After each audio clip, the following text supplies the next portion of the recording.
students. This is Mrs. Freiberg. I have been getting a lot of questions about what you need to do for the lab, and I thought I had covered it, but there's still a lot of questions, so I wanted to make sure. So go into your, I'm right now, what I'm in is I am in the course section of your science course, or the content, sorry, the content section. And we're going to go, make sure you click on the lab.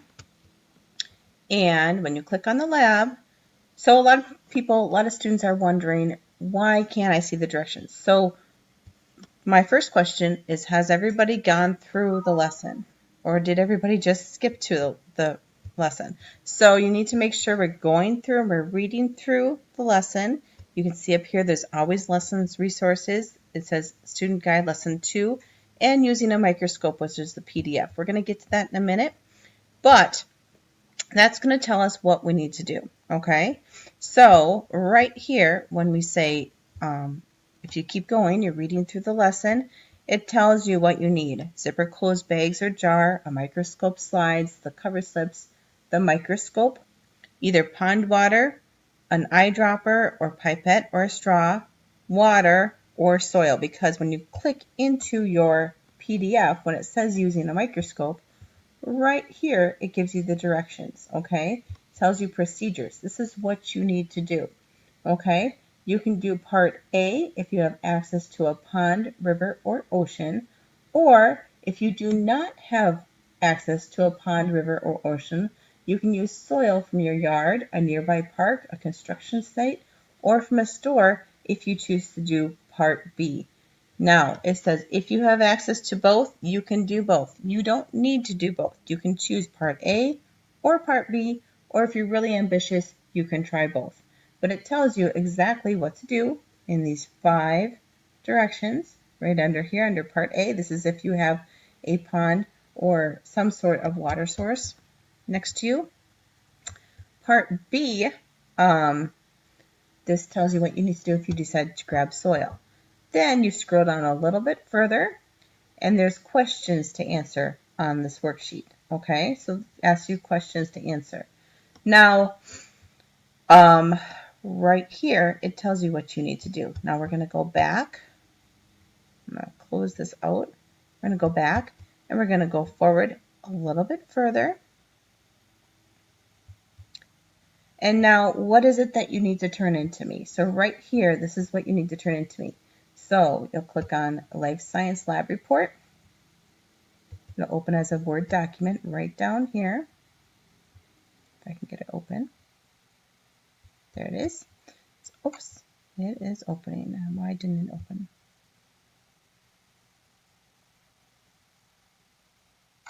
Oops, this isn't what I wanted. Bear with me, some technical difficulties.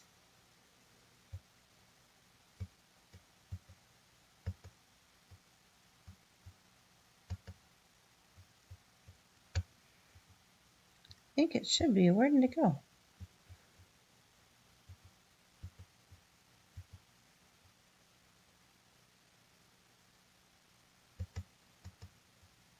Let me open it a different way. So,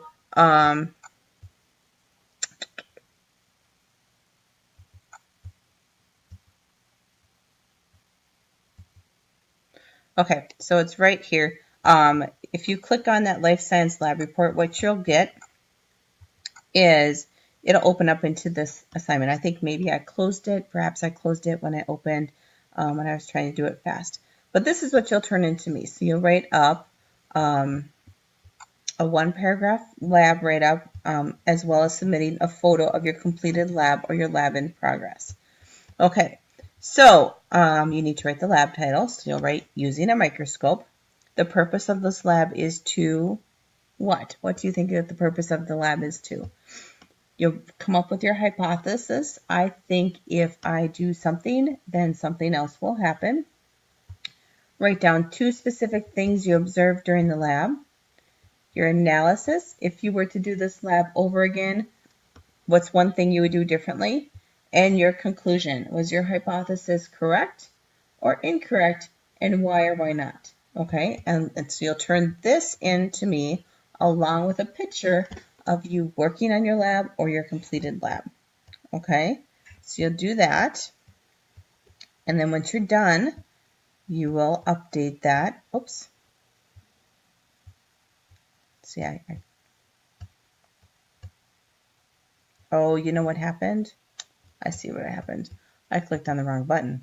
So you'll update that. Right here, I have how you will be graded, okay? Whether you included a photo. So if you have no photo included, you'll get 1 point. You multiply that by 2, you get 2 points.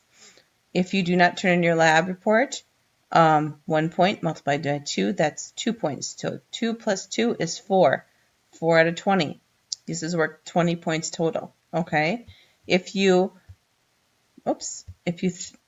provide me with a photo that shows the results of your lab clearly, you get 10 points. Remember, this is multiplied by 2. Making sure you're answering all questions with clear and concise answers on that lab report. Then you get another 10 points. So then you would get all the points. You can see how that's broken down right here in your rubric. Okay? So you can see that as well. So I hope that answered your question about what you need to do for this particular activity, what you need to do with that, where the lessons are. If we go back to, I'm going to show you one more thing here. We're going to go right into the lab introduction. If you go back to the lesson